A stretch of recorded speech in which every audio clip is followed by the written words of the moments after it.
So today we'll start with the cloud benefits. So what are some of the benefits, that we get using the cloud? But before we go ahead, do we have any questions, maybe based on what we've discussed yesterday, or maybe something wasn't that clear, and you want me to clarify before we go ahead with today's class? Anything? Anyone? All right. So, should you have any question at any time, please do let me know. You can raise up your hand by clicking on that raise icon, or you can just unmute yourself and ask your question. Cloud benefits. There are different cloud benefits, and we were talking about. I give an example yesterday. The Jump website that we all know. You know, those days.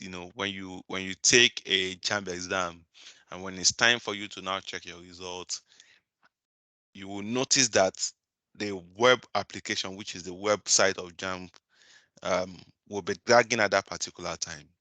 And the main reason for this is because of the spike in in traffic, meaning the number of incoming traffic into that application makes it you know um, it will keep dragging at that particular time, because a whole lot of people are trying to check their result at the same time. And the only way Jamb could do this at that particular time was to go and buy additional infrastructure, like additional servers or additional system to cater for that particular incoming traffic, which at the end of the day, when everyone checking that website, no more checking it, maybe a week or 2 weeks after the result is out, how are they going to do, that server they bought? Are they going to, discard it, or are they just going to keep it? So that's literally a waste of resource. And that's one of the things, you try to prevent when working with the cloud. So um, let's take a look at some of the benefits that we have here. So these are some of the things we'll be talking about today. We'll talk about the benefit of high availability, the scalability, reliability, predictability, security and governance. Then we'll round it up with manageability. So what are all these technical jargons? So these are the core benefits of Azure. And talking about the high availability, the scalability, predictability, governance, elasticity, reliability, security, and manageability. So let's start with the high availability. For the high availability, we are saying Azure is, or the cloud environment is always going to be available. And yesterday I was given an instance of what happened during the Nigerian election, when they said, the AWS portal or the AWS services wasn't running. And I gave an example yesterday saying the services are always going to be available, except if there is a global downtime. So as far as there is no global downtime, the services are going to be available. So how are they going to be available? We have one thing, we have some um we have something we call the region, the data center, you know, and I explained yesterday that let's say we have an IT environment, which I mean as the data center, which contains different multiple servers, some computers that host applications, some computers that host our files and folders, and these systems are actually in a physical location. And that's the same thing with the cloud. The only difference here is we do not have access to that physical location, but we are using the services that are actually in that physical location. You understand? So we have this particular data center that sits in Lagos, another data center sits in Abuja. Another set, let's even leave Abuja for now. It sits in Lagos. Another one sits in Ogun State. Another one sits in Oyo State, maybe Ibadan. One is in Abeokuta. One is in Lagos. Now, we would say the collection of these three data centers is called a zone, meaning the data centers in the southwest is actually the southwest zones based on the cloud provider. So when you deploy your application in Lagos, we'll have it replicated to Abeokuta and Ibadan, meaning your application is now running on, is now running at three different data centers. However, within each of these data centers, I was talking about the fact that you will have multiple servers in each of those data centers, multiple systems in each of these data centers. And these multiple systems, they are also hosting application and files. So what we do is, depending on the redundancy, so we'll still get there, depending on the strategy of your replication. So we'll replicate those files and application to run on maybe different servers within that particular IT room. So let's say we have two different servers now. Your application is running on server 1, is also running on server 2. That's in one data center. Then in another data center, which is in Abuja, which is in Abeokuta, is running on server 1, is running on server 2. Now, the one in Ogun State, Abeokuta, in Oyo State, Ibadan, your application is running on server 1, is running on server 2. That means if there is a downtime in Abeokuta, you will still have access to your application that is running in Lagos. You will not even know there is a downtime in Abeokuta, because there will be an automatic switch over or fail over to the next data center. So, and let's even say the three data centers are down. That means the southwest zone, like I said, because I said the collection of those data centers is called a zone. Let's say these three data centers are even down. That means a particular zone is down. Then we have another zone in the east. We have another zone in the north. The collection of these zones make up what we call a region. So the same thing, just picture the same thing in Ghana. Maybe there is one in Aflao, then there is one in Elubu, then there is one in Accra. So we picture it that way. So we now say your application runs, when it runs in a region, we have it replicated to another region. So just picture what I've explained, that your application is running in Abeokuta, Abuja, Lagos. Abeokuta, Lagos, and Ibadan. Same thing in Anambra, Imo, Enugu. Same thing in maybe in Kano, Kaduna, Samfara. Then we have it replicated to another region in another country. So that means when your application is running, or your file or your services are running in one region, they are running in another region, but it's going to be a secondary, in the sense that only one will be active and one will be on the standby stage.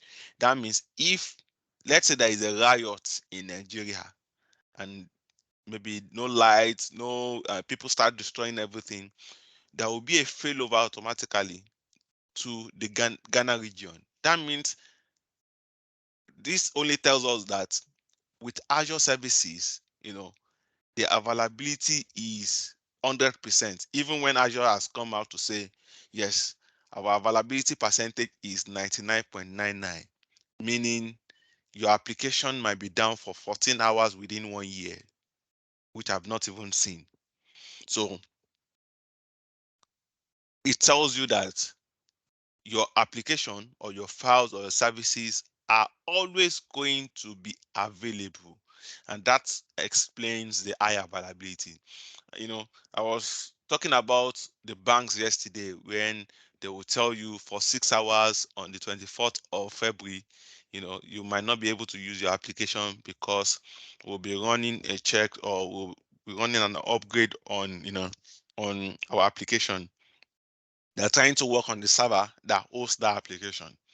And the same thing is going on in the data centers for the cloud provider, because the cloud providers are also making use of this data center. They also have the physical system, and that's where our application are actually being deployed to, or our files are deployed to, or the services are being deployed to.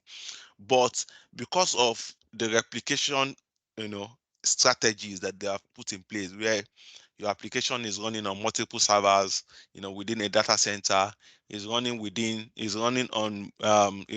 in multiple data centers within a zone, multiple zones within a region. Then there is a secondary region, in case there is a data in one region. So it explains that, what that tells you is the fact that your application, your services are always going to be available, you know even when there is maybe an upgrade on one of the servers, or even the the entire, let's say, the entire data center, which is not possible, or let's say the entire zone or the entire region. So it tells you that your application or your services in Azure will only be available, and that's why you have it as high availability. Then we talk about the scalability. The scalability and the elasticity, I'm going to talk about the two because it's relate. So I'm going to go back to this Jump website, that I was using for as an example, and in the sense that, yes, when we go back there at that particular time to check our results, everything keeps dragging. Or let's take a look at, the first time Jumia wanted to do the Black Friday, and you know there was a crash at some point, in the sense that there were a lot of traffic coming into their application, and their environment, or let's say the infrastructure that was hosting, or the server, let me just bring it back, the computer system that was hosting those that particular application couldn't scale out in what sense? So you cannot add more resources to that server because it's a physical server, except if we go back to a computer village, and let's say we'll go there to buy maybe additional hard drive, then we'll slot it in, or we'll bring in another server, then deploy the same application on it, and try to do, to make sure that that application is running on two different servers to cater for, the traffic coming in. So because at that time they couldn't do that, when the server has stretched to, you know to a point, you will all be noticing it also on your system. You will see that at some point, when you work on your computer system, it keeps dragging, and sometimes you need to just force it to shut down, to say, mo ti ṣí nǹkan tó pọ̀ lórí kíní, so it's not really working the way I want it again, because the speed has reduced, a whole lot of things have reduced, and you will notice that when you shut it down and turn it on again, it's going to start working perfectly again, because everything that was running on it at that particular time was dragging it. So it has reduced, you know, the capacity. Let me quickly show you something. So this is, you know, one of the application in my organization that I was monitoring. You can see this guy has scaled. This is a CPU usage, and this is what was happening, to Jumia at that particular time. Now, we call something the CPU in our computer, which is the central processing unit. When there are a lot of traffic coming into the application, the CPU usage will start going this way, just this way, the same thing that is happening here. I think I can take you to last 12 hours, and you guys will see when this guy starts skyrocketing. Can you see? At 3 a.m., there was a spike in traffic, and it starts going up, and this was what's going on. Now, this application running on this server, if you try to access it now, you know, it will start slowing down. But the good thing here is once this one gets to 100, there is another virtual machine that we have configured, to spin up immediately to help, this other machine, so we won't have issues of the fact that there's a downtime, and that's the same thing that was going on to Jumia at that particular time. So when there's a spike in application in the traffic, meaning when there are a lot of traffic, incoming traffic into that application, then the application will start dragging. And that was the same thing that was happening to Jam and all of us that went to schools in Nigeria, where when they open up the portal, everybody will try to register their course, and that will be it will all be dragging. So that is what cloud is bringing. Now you can scale out, in the sense that when you scale out, you can add more virtual machine or more servers to run that same application. Or you can scale up in the sense that you can add more resources. If you are running maybe 8 gig RAM, 1 terabyte before, you can go to 16 gig RAM, 2 terabytes, just by changing some settings here, which is not possible if you are using the physical server, where you still have to go to Ikeja, then go and get the RAM, then come back to your office, change it, and you might even come back to the office and the RAM doesn't even work with it. It wasn't that scalable, and you cannot even scale it up when the application will still running. If you want to do that, that means you need to shut down that system first, which is not something you have to do here. So it just tells you that, you know, automatically you can scale out or scale up even when the application is running. And the elasticity means that when it reaches a certain point, automatically it should scale out for you.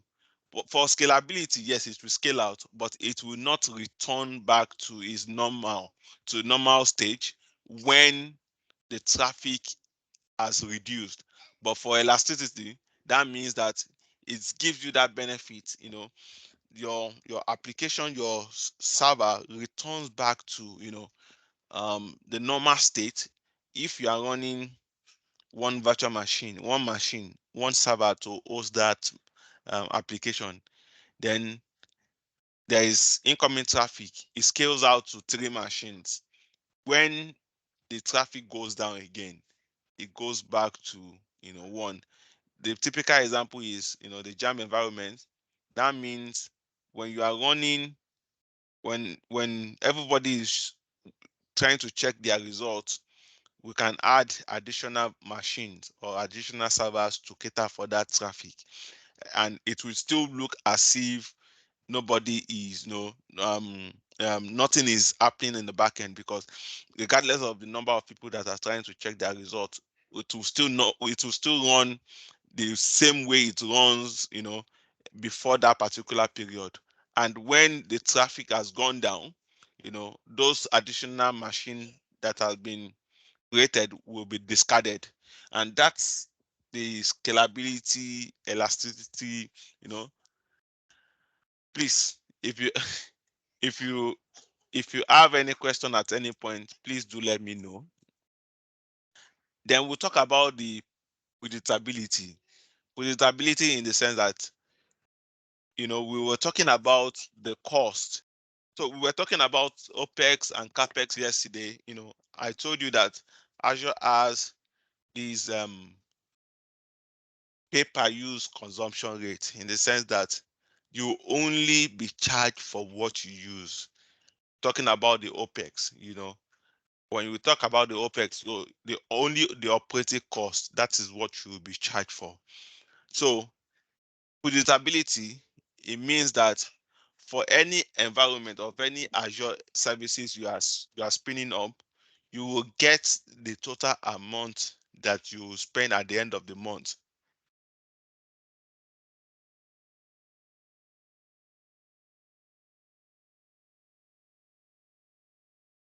you will know the total amount of cost that you spend at the end of the month. So why you're spinning it off. So if I want to spin up um my virtual machine now, depending on the size of the virtual machine, the size of the maybe the RAM, if I select 4 gig RAM, then I select 1 terabyte, it will tell me if you spin up this machine at the end of the month, you will pay £100. Then it's predicting it. But it doesn't mean that if I spin up that machine, I will pay up to £100 if I'm shutting down that machine every time I'm is not in use. So it's only predicting it based on the fact that if this machine is running every time, like 24/7, this is the total amount you are going to be paying at the end of the month. So it's predicting the cost for me. Then we'll talk about the reliability. So reliability in the sense that when I was talking about the high availability, we talk about redundancy strategies in the sense that you want to have your application runs on multiple servers within a data center, runs within um, a particular data center, or multiple data centers within a zone, multiple zones within a region.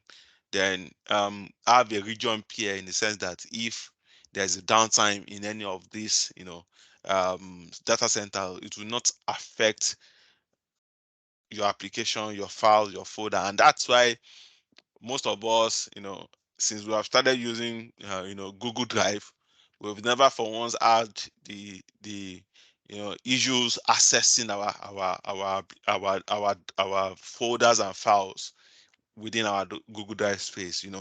So it's because there are replication strategies. These are same computer system that we use that are actually handling all these things. But because there are multiple computer systems running that particular, hosting that particular file and folders, that's why you will not notice that, anything is even happening. Same way it goes with our Google account, or our Gmail account, our Yahoo account.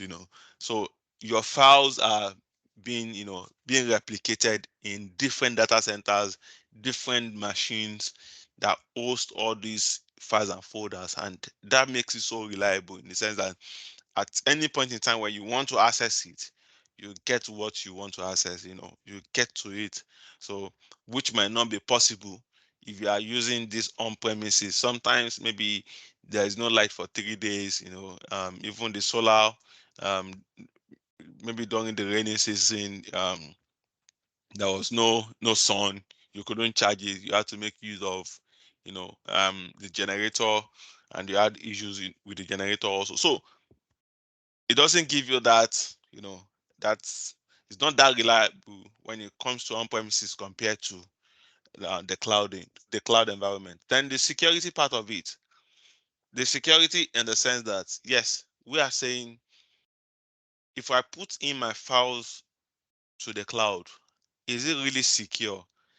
Are my competitors, won't they have access to these files? Even, or let's even say maybe I don't trust that Femio. He works in the data center in Lagos, and he has an affiliation, with First Bank. We at Zenith Bank, if we put our files or our application, won't he be able to see, the application code and just copy it to them so that First Bank can replicate?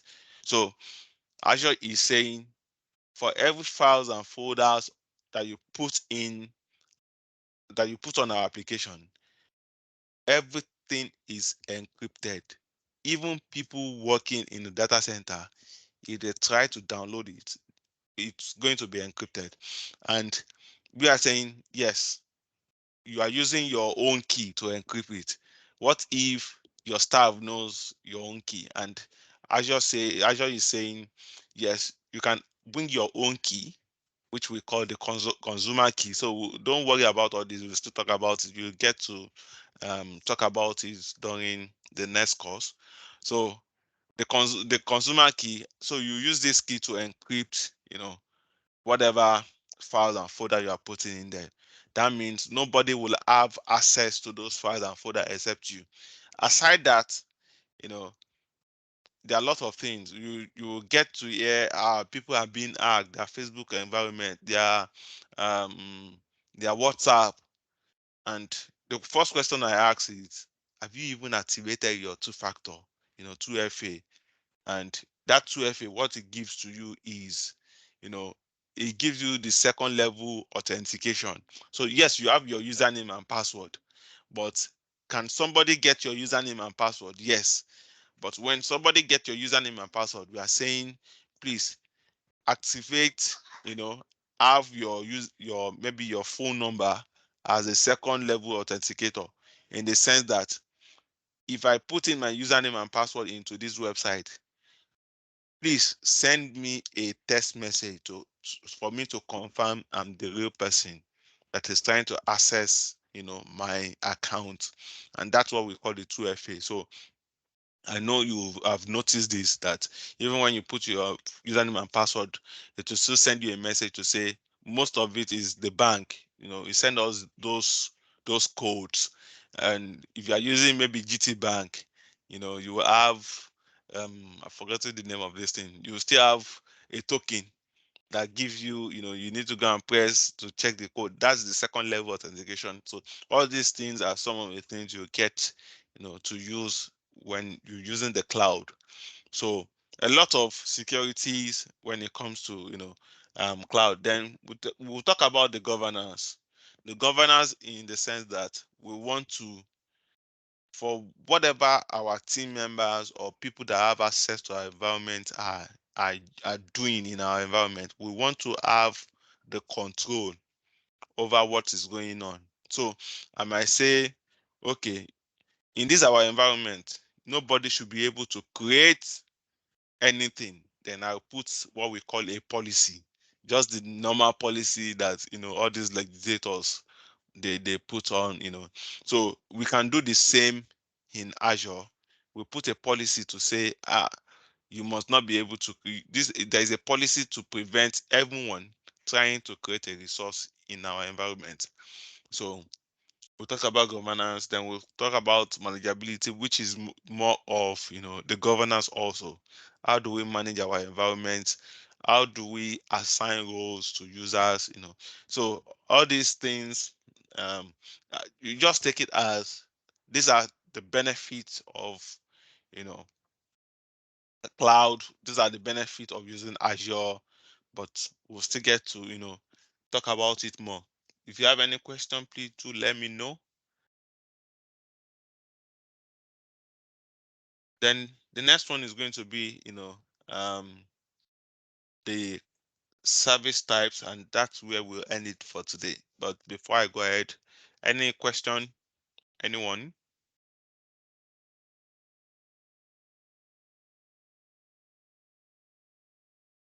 Are you guys there? Yes, you Yes, are we are here. with you. We I are need, with I you. need, I need to know, because when we start doing the labs, when you start doing the labs, these are questions I will be asking you guys. So you need to understand it now. Yeah, Okay, we get you. okay, no Thank problem. you. So now we'll start talking about the cloud services. The cloud services, in the sense that we have different services in the cloud in Azure. I was mentioning something like virtual machine. So some of the services, storage is just like the Google Drive that we use. So it's a storage because we only store our files and folders there. That's what we call a storage account. But you don't have access to that hard drive, that is used for storing those files and folders. The only thing you have access to is your account. When you log into your account, you can see your files and folders. Same thing with the Google Photos. Those are storage accounts.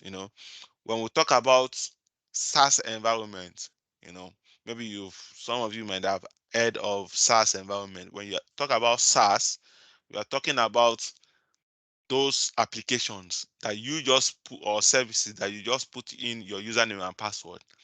Then you are not the one uploading your files. You are not uploading any folders. The only thing you are bringing is your username and password. Then with that, you have access to some information. Gmail, Yahoo Mail, Outlook, those are very good examples of SaaS, in the sense that we are saying don't bring any image, don't upload any file, just create a password and username, put it there, then you are good, because you are not the one managing the server that hosts those files for the email. You are not the one that created the email. It was created by them. The application was created by them. You are only using the application, and that's what we call the SaaS. Let's move away from the SaaS, which is the software as a service, as you can see. Let's move away from the SaaS and let's talk about the PaaS. Now, I work in an organization that gives out, that deploys insurance um, applications to other organizations or to clients. So our application, when we create it, or when our software developers create it, we need to deploy it in the cloud so that users can actually, access that application. Then we are saying, no, we don't want to deploy this on the server. We just want to put it on a hosting platform. So some of us might have heard of these people. What's their name again? Did I forget? All these Hostinger, HostGator, yeah, all these there are some popular ones, but all these hosting providers, they are also saying the only thing you need to bring is your application code. Just come and deploy your application on our environment, and you are good to go. And that's why you see people design a WordPress application or website. They just go and put it on, HostGator, Hostinger, Ghosts. yeah, who go host, yes. So those guys, what they are providing is platform as a service. They are giving you a platform where you can host your application, and that's what we call, a platform as a service, PaaS. Then let's go to the infrastructure as a service. You are saying, no, I don't want to. I'll just deploy my application on your platform.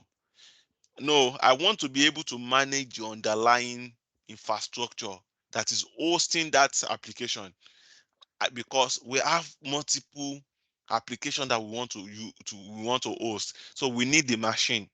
We don't need the platform, because when we host our application on your platform, it will have to share space with other applications, from different companies. No, that is not what we want. We want the physical server. We want the machine. We want to put in multiple application on that machine. And Azure will say, you need to pick one of our infrastructure as a service. So one of the typical example of this infrastructure as a service is a virtual machine.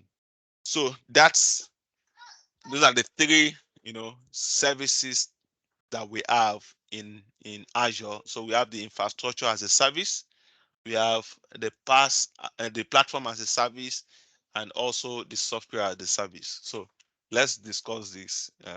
And all right. So yeah, as you can see, this is the IaaS. Now, infrastructure as a service. A typical example of the infrastructure as a service that I've actually explained is the virtual machine, which is this one. Now you can see storage. How can storage be an infrastructure as a service? So now let me explain. I'm going to use Google Drive as an explanation.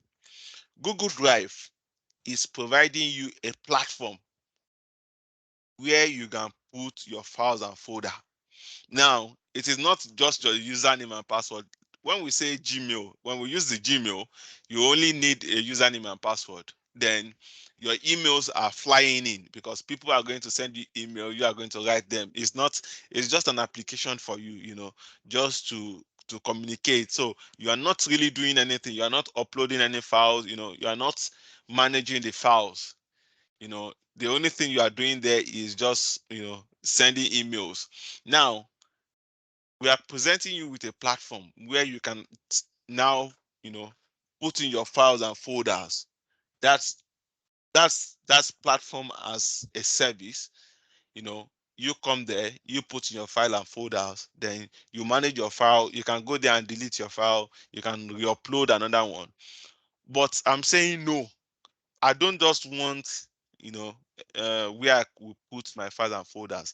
I want to see the main hard drive that is hosting those files and folders. Then we'll say, you will need to create a storage account. When you create a storage account, that means you have created an infrastructure as a service, because you now have access to all to the infrastructure that hosts that storage account.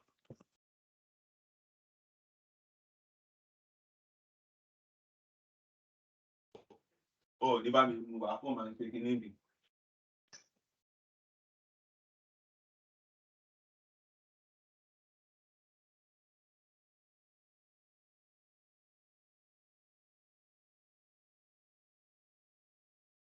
Um, Hello, can you hear me?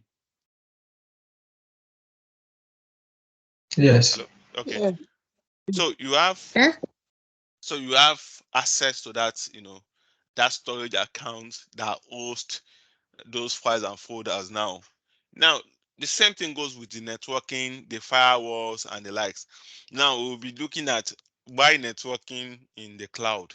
Now, that same network that we have on our on-premise environment, where the cables, then when you go to the office, they will say, okay, Egba, out there 45 cable, plug a system in. That's why you will see, the network, or you connect using the Wi-Fi.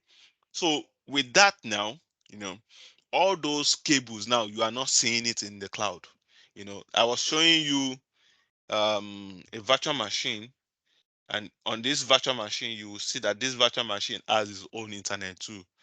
So for our machine to be able to communicate with the internet also, we need a network. But here is going to be a virtual network. All the cabling that we see in the office are also in the data centers, in the Azure data centers.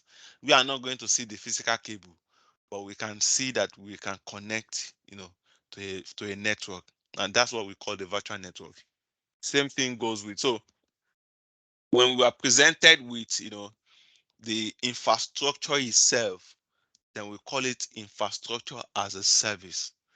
Then I've explained, I think I've explained the past, which on the pass you can see this is the pass. The pass is saying, yes, we will not give you access to the physical machine that hosts it, the same way Google is not giving you access to the iDrive where your Google Drive account is. They are only giving you a platform where you can upload your files and folder. you know it tells you that here we are saying we are giving you a tool, just like the Google host. They will not give you access to that machine that is hosting your application. You know, they are only giving you a platform where you can create a domain, put some files of the application, deploy your application, and you are good. That's the only thing they will give you. So they're giving you a platform where you can actually host your files, folders, and application. They are not giving you access to the underlying resource. Then the last one is, the software as a service, which, these are applications like the Gmail, the Outlook, you know, the Yahoo Mail. The only thing you need to bring, like, yes, the only thing you need to bring is, your credentials. Just come with your credentials or create your credentials and you're live. So that's that's how the services are being categorized. in Azure. So we'll still talk about each of these service, and you can see Microsoft 365, which is a good example. Your calendar, is a good example. Your emails are a good example of SaaS. Then we've been talking about, infrastructure as a service, platform as a service, and software as a service. What are the differences based on what will be managed by the organization that is using this service in the cloud? So there are different, the comparisons are here. Now let's start with the operating on premises, the old traditional way of managing or hosting our application, our files. And so we have the normal IT office where they will put the server, the printer, the everything, and they will still put something at the door, out of band for non-IT staff. That's how we feel at the big boss. So there, we are managing everything from the machine, um, the printer, everything, the network. That's why you can see, when it comes to this comparison, you can see the customer is managing everything. So it doesn't, you are not just managing, when you are using Google Host, you are not the one managing the server. You are not managing any networking. You are just putting your file, and that's the pass, because that's the platform.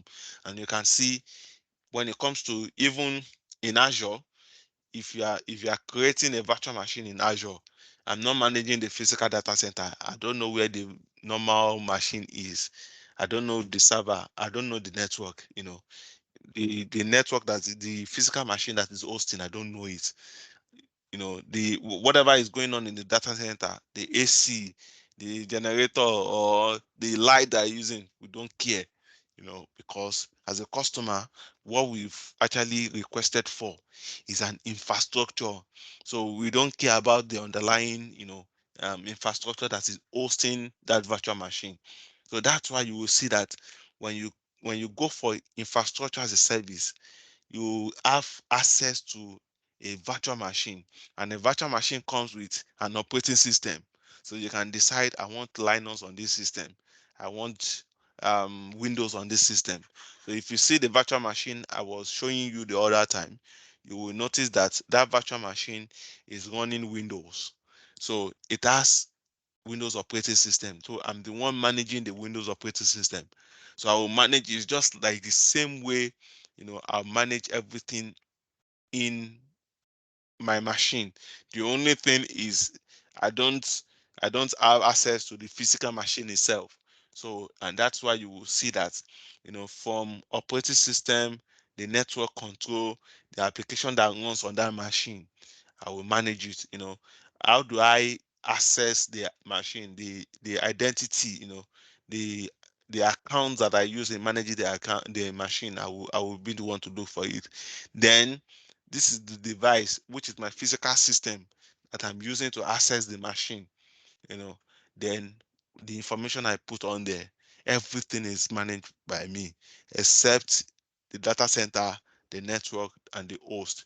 When you talk about infrastructure as a service, then when you talk about PaaS as a service, your Google Drive, there's nothing, you don't care about the operating system. They are saying, okay, this is Linux. Say Linux Leon. Okay, I don't care. I just want to host my application. Google host. Oh yeah, Egba application on me. Google Drive. Where is my storage? My files and folders being stored.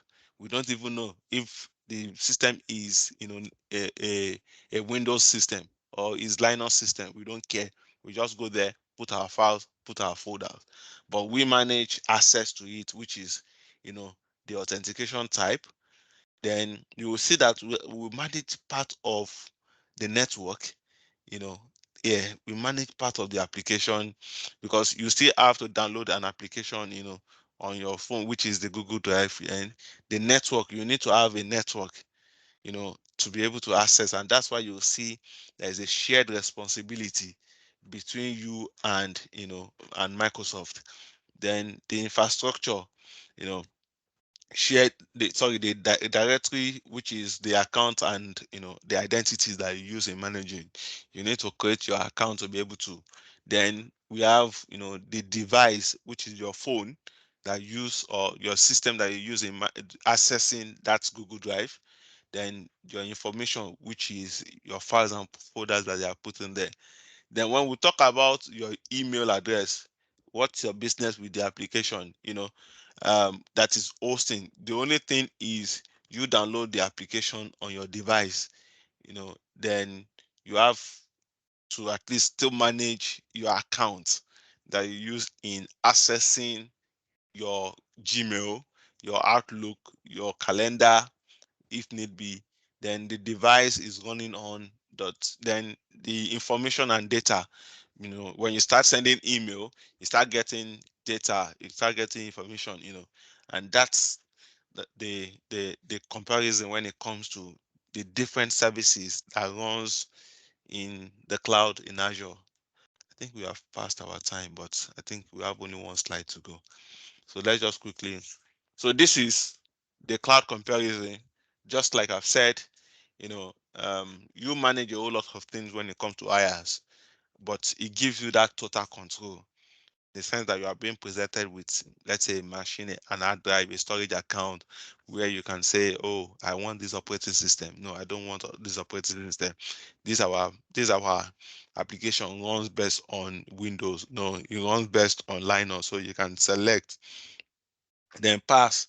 You only focus on your application. Like somebody have given me an example of Google Host, not our business, you know, um, which with what is happening at Google Host.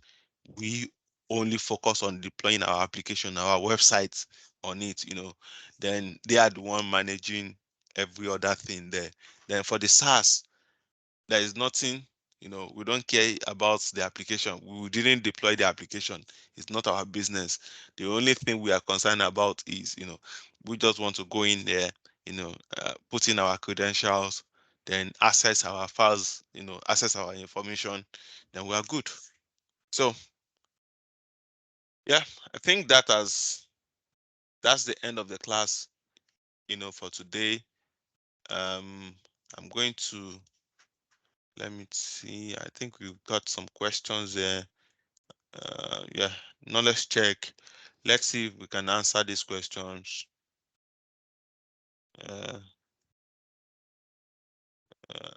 Uh, let's see if we can answer these questions. Yes. Yes. So can you see my screen? I need everybody to be able to, talk about this. So this is going to be. So the first question is, what is cloud computing? Let's select from these different answers. So the first option is delivery of computing services over the internet.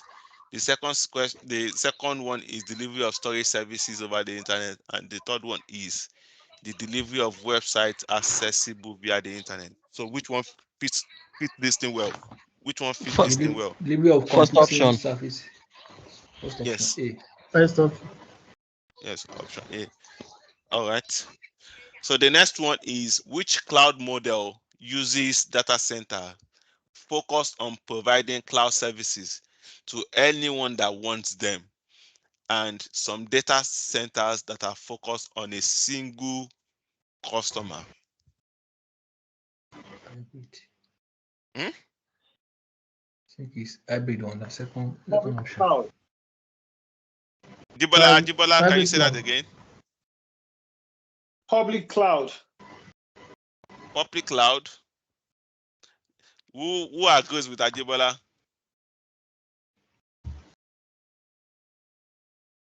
Evelyn, you are.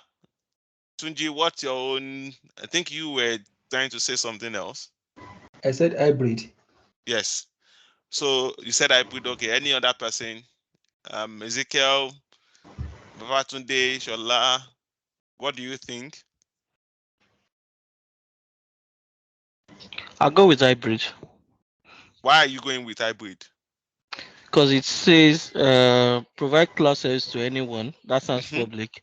That's And then public, yes. says And focused on single customer also. yeah, So that makes it is doing both. yes. So that's hybrid, because now this has explained that which cloud model uses data centers focused on providing cloud services to anyone that wants them, which is the public, and some data centers that are focused on a single customer, that's private. So the cloud model is going to be hybrid. So the last one is according to the shared responsibility, which service type places the most responsibility on the customer.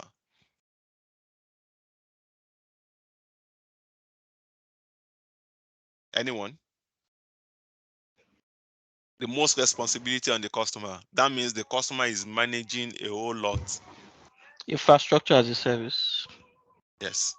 So here, I've explained that, infrastructure as service gives you, the access to the storage account. You manage the storage account. You manage the virtual machine, starting from the operating system, the network, the application, the identity and the likes. But when you work with software as a service, software as a service is just like Gmail. You don't care about the infrastructure that is running the application.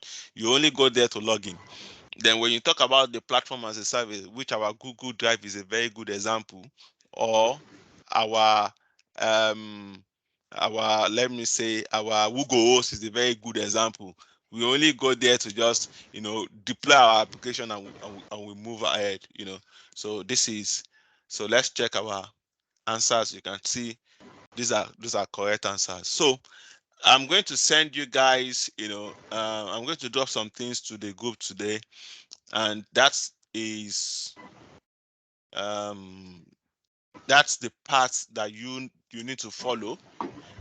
For everything we are discussing, these are the modules. You can go there, and get access to everything I've been explaining. Why is this guy not loading? Yes. So this one describes, the cloud computing, the benefit, then the service type. Then the next class, we are going to start with the core architecture, the Azure compute and networking services. Then we'll talk about the storage services, identity, cost, features in governance and compliance, the tools for managing Azure resources. Then we wrap it up with monitoring tools in Azure. So the first three are the ones we've just talked about. So I will send this to the group. You guys can pick it up from there. You might want to take a look at the documentation. Just get more knowledge. When you read this, just take out time. The good thing I tell people, when you're trying to transition into IT, you don't need to read 7 hours, 5 hours a stretch. You can just try to do it maybe an hour in a day. If you can read more, but don't read that stretch. IT is so boring, so you can do 1 hour in a day, 2 hours in a day, but not a stretch. You can do 30 minutes, if it's possible. So try to take a look at what we have in there. Once you take a look at this, you should be good. In case you guys can copy it here, but if you cannot, when you lose access to um this I can still send it to the group, but I've dropped it on the chat.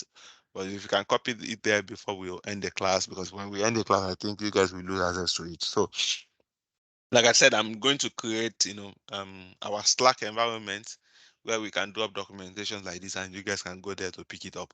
I will try to make sure I create that before the next class. So, any question before we call it a day? Anything? My question is Ye- about the recording, sir. The two recordings, sir. Yes, you will get the recordings. Yeah, you'll get the recordings. Like I said, I'm trying to make sure. I will make sure I edit this. Because there are a lot of things that will make it a little bit large. So I will try to take them out. But you're not. I'm not going to take anything that is so important out, so that you guys can still go there and access it. I cannot drop this recording on WhatsApp. Is too large. So I will make sure I try to minimize or reduce the size, so that I will be able to drop it. Any other thing, questions, or any idea you feel like we should be going to? Yeah. Yeah, so quick one, right? Just want to understand the concept of scale out and then scale up. Okay. Now, when you said scale out, you mean what's it called? Spinning up new VMs, virtual Yes. machines. Yes. Then scale up, you mean increasing the resources on that Yes. particular machine. Yes. Okay, thank you. So when you add, let's say I'm adding from 4 gig of RAM, I want to add, I want to make it 16 gig, then I'm scaling up. You understand? I'm scaling up, but when I scale out, that means I'm saying, oh, when we buy some machines or let's say laptop, they would sell you it's 4 gig, but upgrade to be I can be upgraded to 8 gig. And when you get to that 8 gig, that means you cannot scale up again. The only thing is for you to get another machine, then that will scale out. So that's scaling out and scaling up. All right, thank you. All right. Any other question? Okay, then we'll meet on Saturday. Bye, everyone. Thank you. Bye. Yeah.